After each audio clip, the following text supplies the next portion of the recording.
This is the Weighing In podcast with Rick and Gina.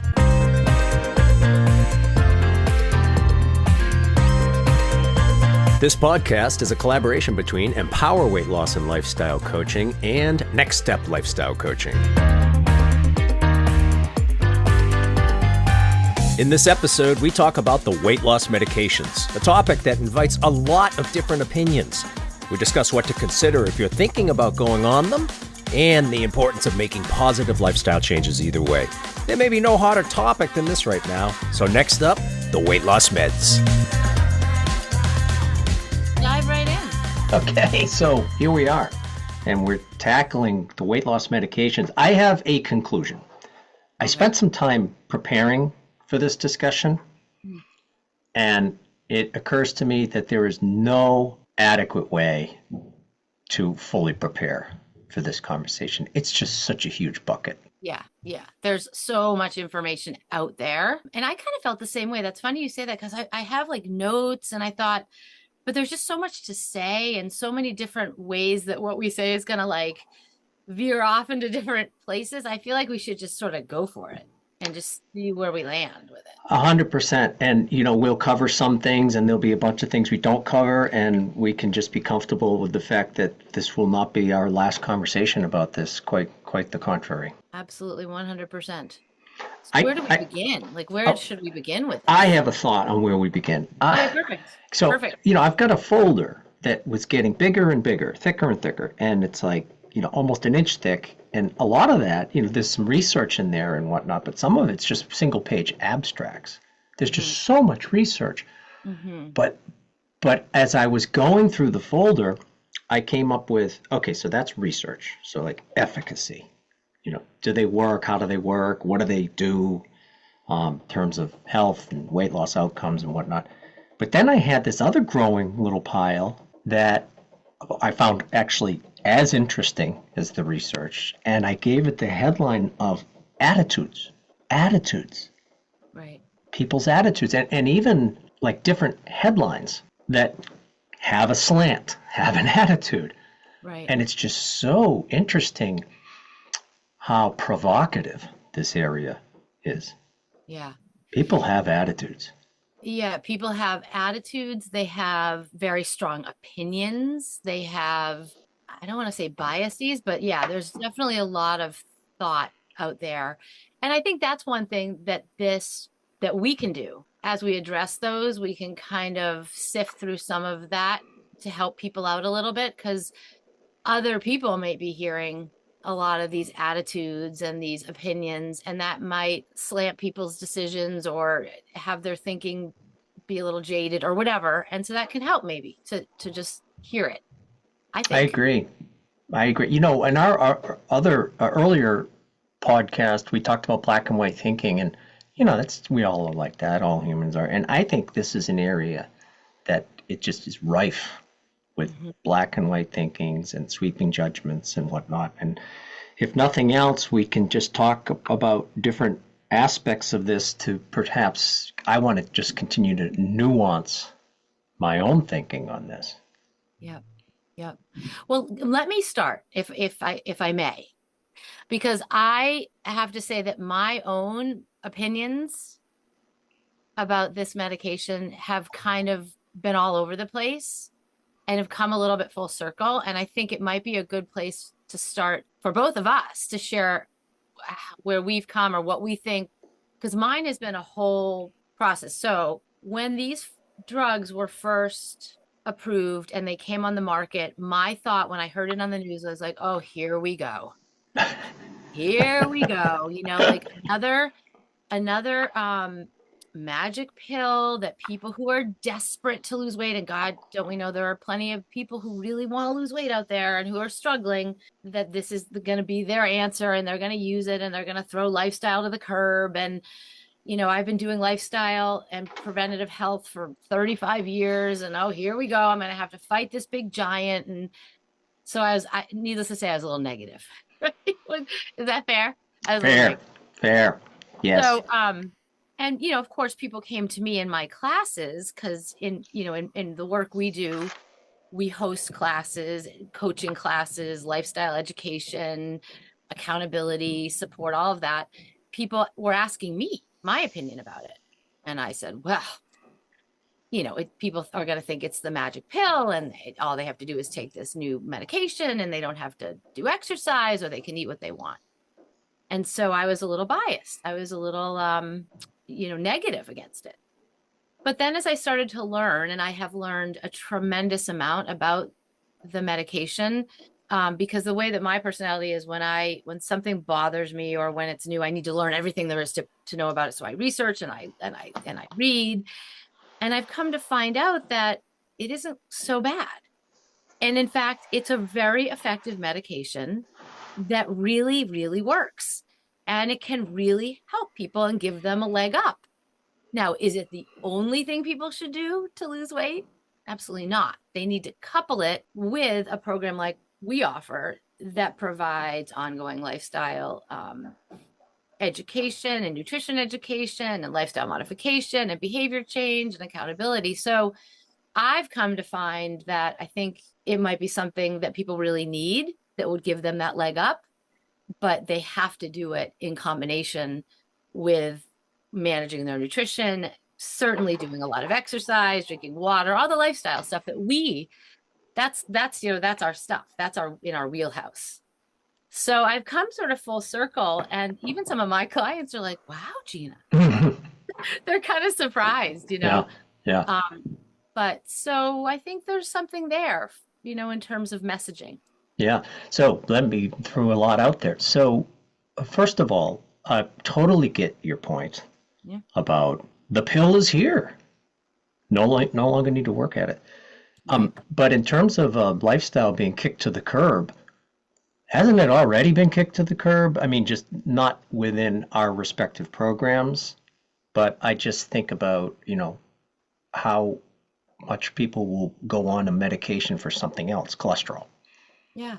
And the problem solved. Yeah. Yeah, there may be some hand waving around, you probably should, watch your diet or whatnot. But no, it's the pill so I almost feel like the obesity meds, it's like they're being held to an even higher standard. Well, don't just rely on these. Yeah. You got to make lifestyle changes. It's like, well, wouldn't it be nice if that was the sentiment that was echoed with blood pressure meds? Right. Right. Or diabetes meds or cholesterol meds or whatever.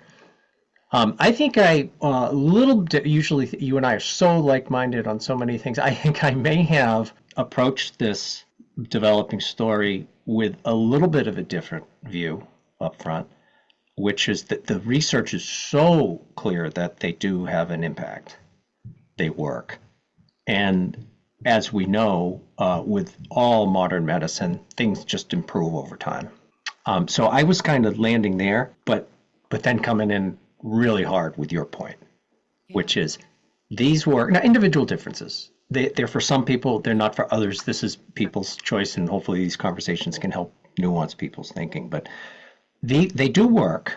They're going to improve. They're not going away. Mm-hmm. They've been around in some form for many years. Yeah. And this is an opportunity, just like cholesterol meds. If you have familial hypercholesterolemia or you're trying to get your diet under wraps, let medicine help while you engage in the hard work of lifestyle change. So it's sort of like the best of both worlds. That's how I felt about it. Right, Bill and I, both of us, right from the beginning, it's like, wow, these are, again, they're not going away, but this is an opportunity to maybe have an even bigger impact in this area of your life than either one alone. Yeah, I think you're a better person than I am, because I went right. Well, kind of my point. I didn't quite bring it to the conclusion. I went right to, oh, here we go again. They're coming out with a new pill. It's going to make my life miserable, So you were much more responsive. You're just such a cynical person, Gina. It's just I just hope you can sort of follow the path that you're showing me, leading you showing me the way. Yeah. Oh goodness, too funny. But it's funny because the doctor that works here with us, I had a conversation with him a while back, and he said cholesterol medication, as good as they are in helping people, he said they were the beginning of the end for lifestyle, because to your point, people were going on them and thinking they could eat the hamburger and the French fries. Oh, I'm fine. I'm on cholesterol meds. And that's the message that is wrong. Or I shouldn't say wrong, but that's not the message we want. No, I would say wrong. People think this for good reason. Medicine has been extraordinary, right? It just has performed miracles, miracle after miracles. So I think the average person might be forgiven for putting their faith in medicine, but you're kind of missing the big picture. Like the problem is solved. Yeah.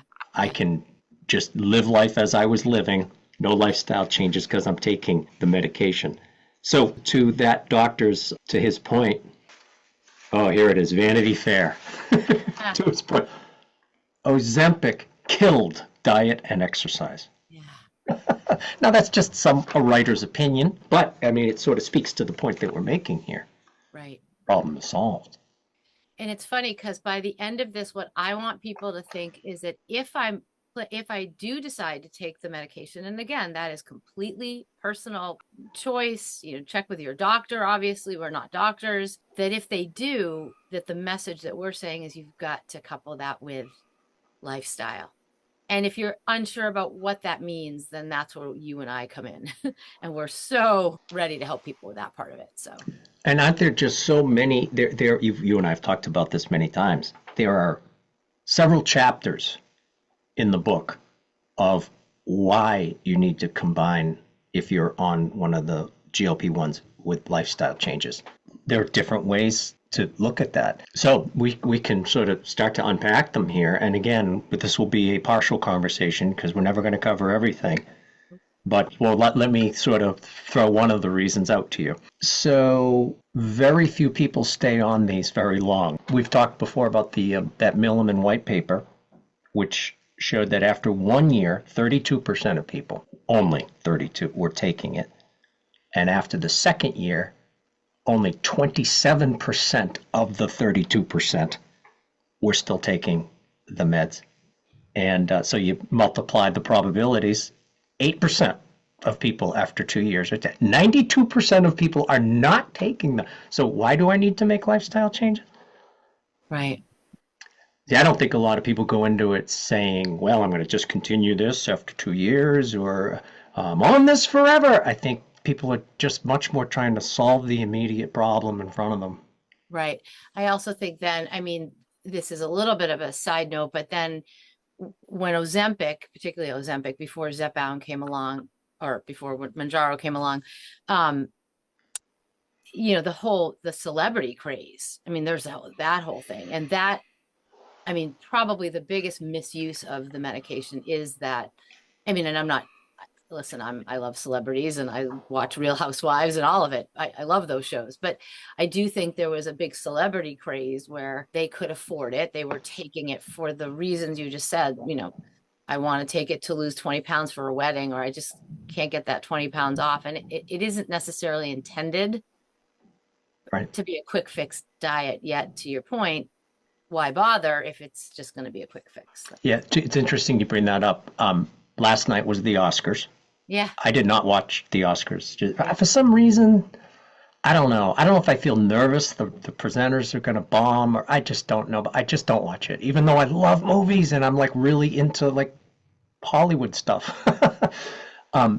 So recently, just like last week, my wife had sent me an article on that the whole point was celebrities have gone overboard, and some very well-known celebrities, and they showed photos. What struck me was a lot of the heavier photos, they were at a pretty good body weight, like a good healthy body weight, but then they clearly used some pharmacological crutch to get way down, the body too low. No. Didn't look good. Yeah. Didn't look healthy to me. Looked too thin. Yeah, well, some of that, and again, this speaks to the lifestyle, and we can get into it, but one of the best things that these medications do is they suppress appetite. Yeah. And in both physically and mentally. I mean, so it's two ways, two-way street here.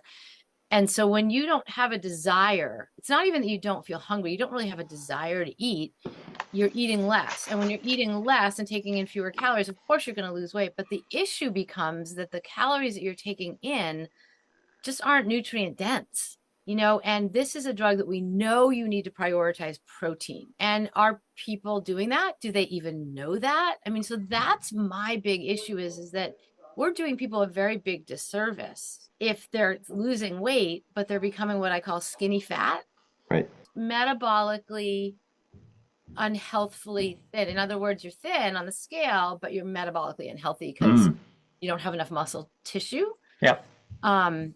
And that's, again, this is the message that the drugs cannot do the heavy lifting. We've got to get that lifestyle component and really the nuance of it in there with very specific things like the protein and stuff. So that's Yeah, I've heard a different term for that, normal weight obesity. I don't love to use the word normal. That implies more than it means. But normal weight obesity, people who don't appear to need to lose weight, but exactly your point, due to nutritional deficiencies or being super sedentary, for whatever reason, obviously they're not volume eaters.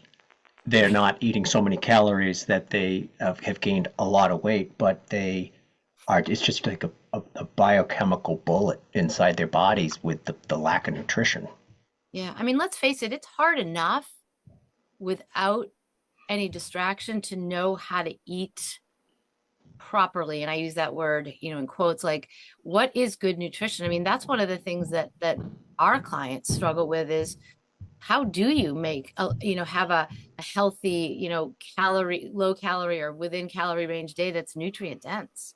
It's hard enough to do that when you're not on a medication, but then throw on top of that something that's completely making you not want to eat.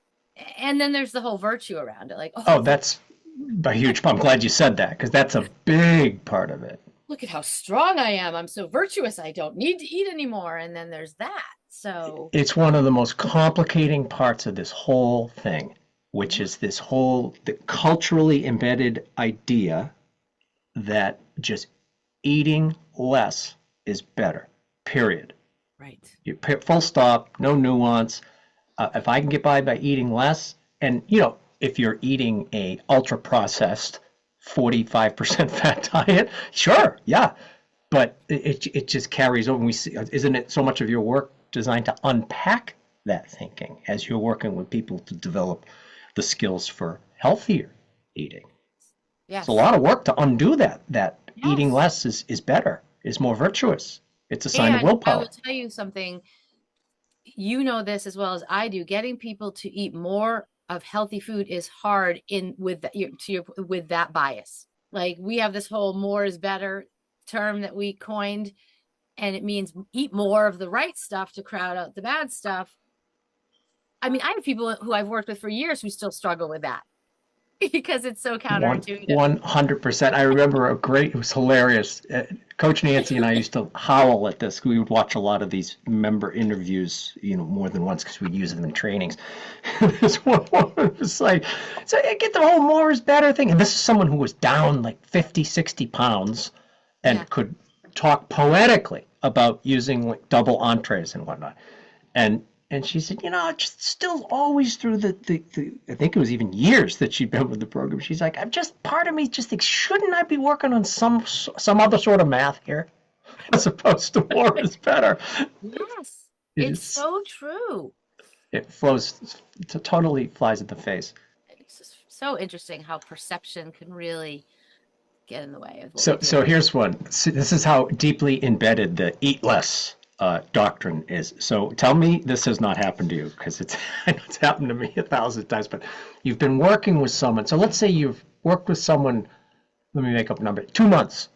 Mhm. And right from day one, the orientation of the program, you're tackling this. More is actually better with the low calorie foods because it keeps you on plan and away from the high calorie. So some version of this, tell me this hasn't happened. 2 months, some maybe 3 months. Like someone has a great week, their numbers are high, and they say something to the effect of, gee, I wish you had just mentioned this to me earlier. The more is better. Because Yes. I hear that it's like, Yeah. because I don't think people can hear it. Yeah. Or it's so contrary to their thinking, they just discount it as Yeah. opposed to listening with an open mind to it. Yeah. It's also such a great reminder as health coaches how repetition is so important. And that's such a big part of what we do, right? So, we feel sometimes like it's weird to repeat, but how necessary is it for people to really learn how to change habits, which is really what we're getting to the heart of. Yeah. Absolutely. Repetition is so necessary. So I think this whole point about people sort of being conditioned to see eating less without any, again, nuance as just a virtue. I think that this is worth speaking about just a little bit more because, you look at all the research and you see, well, I mean, very impressive outcomes. These drugs work.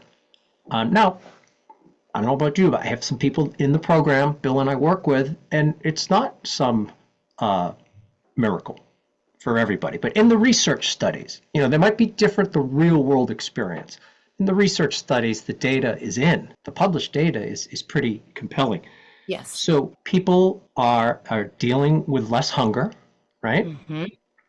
There's slower emptying Yep. in the gastric bypass. Yep. So it supports people to eat less. What drives me crazy is hearing these reports that people are somehow, some way, just eating a lot more healthy food. Yeah. Because I don't believe it. Right. No, I have not heard that.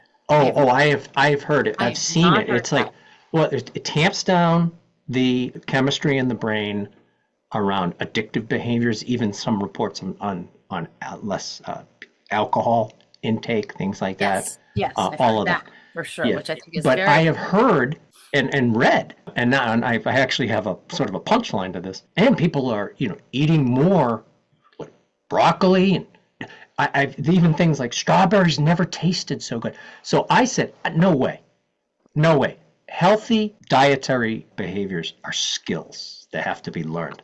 So I looked into a few of these, and I have not found anything that is like objective. It's all like anecdotes. Right. So and so said, who had lost 50 pounds Right. because he or she was eating fewer calories, says that and then the strawberries have never tasted so good. I haven't seen anything that I feel is credible in terms of supporting that whole point. So you haven't heard that? No, That I have people not. are eating? No. Oh, okay. Well, Maybe I think it's my own bias because I probably would not believe it. yeah, I think maybe I could be biased because I'm confirmation bias. Whenever I read it in that, I'm like, oh, there it is again. They're saying that people are eating healthy. And I think there are all different ways that people approach this. I mean, I think there are some people who are on the meds, have lost weight, and don't admit it to anybody that they're on the meds. But then you've got the people who are wearing it like a badge of honor. And I've heard this from several of our members. Have you heard this? Yes, it's like, that I have. My neighbor is like, look, I'm down 40 pounds. I haven't changed a thing. He's eating fewer cheeseburgers. Yeah. And maybe a few slices less of pizza. But there are some who have that sort of a response to it as well, like almost like they're gaming the system. Yes, exactly. And don't we all want to game the system? Well, kind of, yeah. I could sort of relate to, look at this. I made all this money. I just kind of picked the stock, and Right, it's isn't that the unbelievable. lottery? Isn't that playing the lottery to some extent? Yeah, pretty much. Yeah, no, I definitely have heard that. I hadn't heard the other one, but I think the biggest points that I make to my clients, and then I'd love to hear what you say is, and we've talked about this, but these drugs they're great. They work. They're here to stay. Yes. I think I heard something like there are over 100 drugs like these that are, by the way, they've been around for 20 years. I know, for managing diabetes. Yes. Risk, yes. Yeah, I mean, they only kind of went berserk when they found out that Ozempic had the side effect, one of the best side effects was that people lost weight. And then it started to become a thing. And of course, once the media gets its hands on it, whoosh, off it goes. But I think that they work, they're here to stay. And I think what I always say to my folks is they just can't do all the heavy lifting, that we still have to do the work. And the work where I land is prioritize protein, prioritize water, because one thing that a lot of people don't know is that you lose your thirst, your desire for thirst, that mechanism lessens just like your hunger mechanism lessens. So people can get dehydrated, which is not good. And exercise, move. But particularly this is where resistance or strength training really comes into play, and work with someone, a program, a coach who knows what they're doing. So those are my four. I agree 100% with all of those. And again, underscoring broadly the lifestyle Yeah. changes. Use, if you're experiencing a respite from, how do they describe it, the food chatter, Yes. which is how it's often described. If that pressure has been taken off, use it to maybe have an accelerated learning of the behavioral skills. If you're not dealing with a lot of that decision anxiety and some of that failure syndrome that can weave its way in. And that's a great point, because it's in that space when you don't have all that food noise and all that chatter that you're able to maybe more easily learn and accept and practice these lifestyle changes that then can become habits. So in some ways, it's like a perfect fit of the two, because now we've lessened the food noise, we've lessened, the distraction, and we can solely focus in on what there is to do, which is what our program is. It's all about the to-dos. Right. You could take this idea of taking advantage of the best of both worlds, the respite from the medications and taking advantage of the potency of lifestyle changes. And you could even break that down to, okay, so if you use these medications the way they're intended, which is permanent, that you're supposed to go on them and stay on them. Right. That's kind of right now the thinking.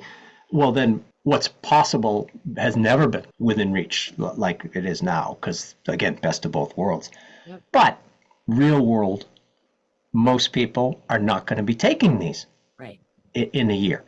And then what And happens? a lot less even in 2 years. Right. So how important does that make the lifestyle changes?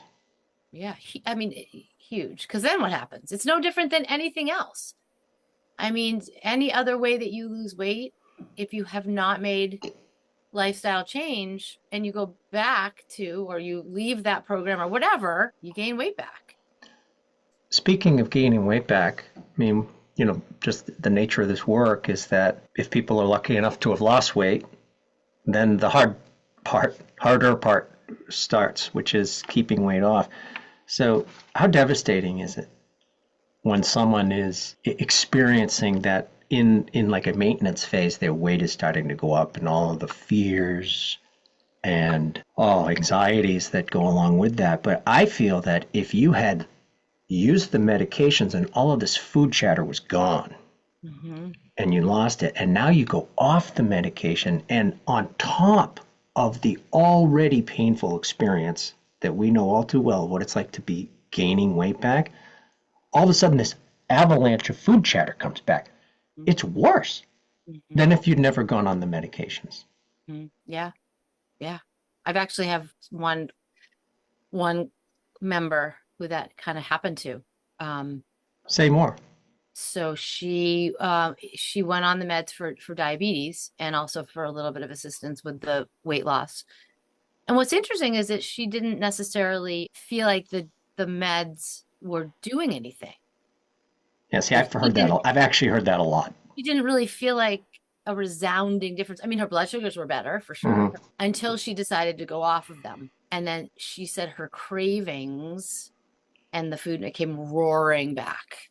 Like that was a roaring back. So that was her experience. I've also had other people who've gone off of them and had not experienced that. So I do think we're dealing with individual differences. People are different, but I think overwhelmingly, to your point, I think more people are going to fall in that category where it's going to come rushing back, and without someone to catch them, I don't want to say when they fall, but to catch them, to be there, to support them, that could be a really tough, tricky, yucky situation to be in. So again, that's very difficult. Yeah. So Yeah, really hard. really hard. Yeah, so boy, there's just so many facets to the prism here. There's so many different ways that you can sort of approach this. I do think is sort of continuing to emerge for me is continuing to bring nuanced thinking to this. Because you're just going to be bombarded with these simplistic, sweeping opinions. Here's another headline to that point, Gina. Yeah, I was going to say, do you have any other? Yeah, I've got a great headline for this. Let me just, hold on. It's perfect. You ready? Yeah. Talk about black and white and the two ends of the continuum. Yeah. Ozempic, magic pill or devil's bargain? Just Oh, says that's it all, perfect. Yeah. right? Yes. It's been amazing as we work with people and these become more and more popular, talked about more. People are on both ends of that. How many Yeah. people do you talk to who are just an absolute hard stop no, Yep. right? They Yep. will not go on them. There's no way they'll go on them. Yep. And they'll present a very eloquent argument for why they are not right for them as an individual.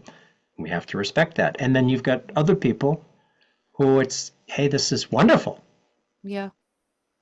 Yeah, it is interesting to me. I think there is a real almost a shame associated with being on the meds. I've seen for some people like it's like a hush hush, like, oh, don't tell anybody I'm taking them.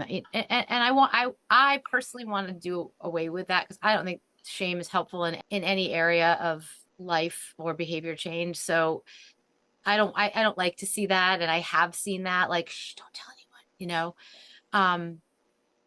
And I don't think that should be the case because we don't seem to have that same kind of shame around taking cholesterol meds or blood pressure meds. So to your point earlier in our conversation, it's not any different, is it? No. No. So I've just had a member. shame's not a motivator. I'm just going to last name. Shame is not motivating. So just avoid at all costs. Yeah. So it's wholly Right. unproductive.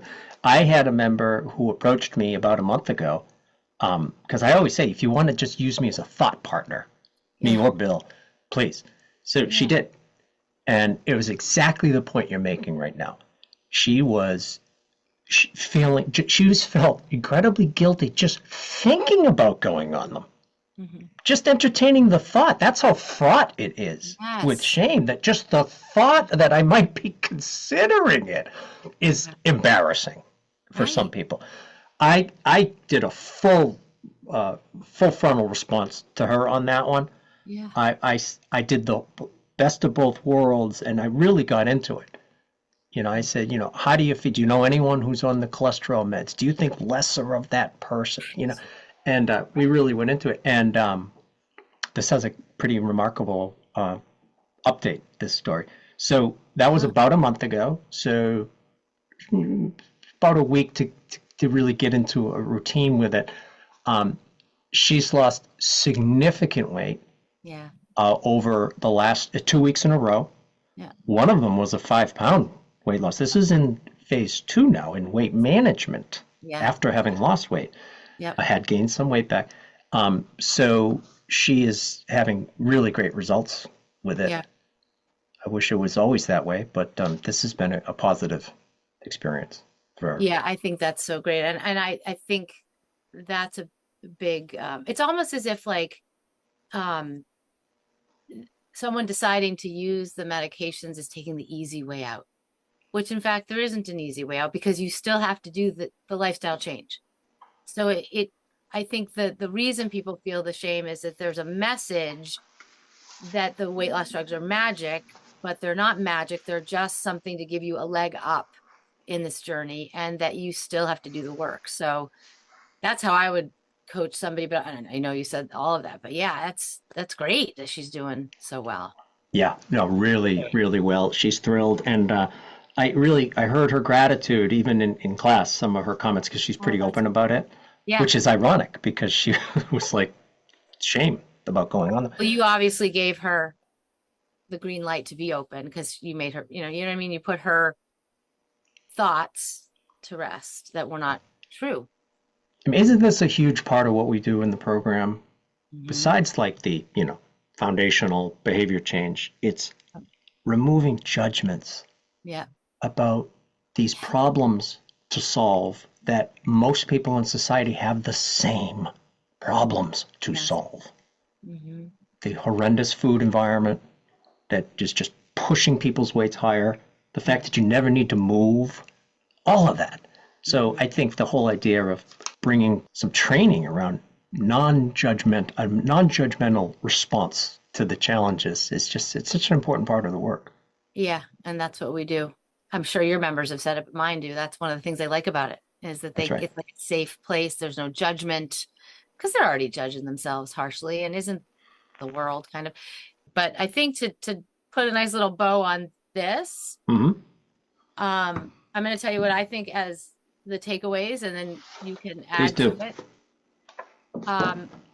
We think these drugs are here to stay. They're only going to get better.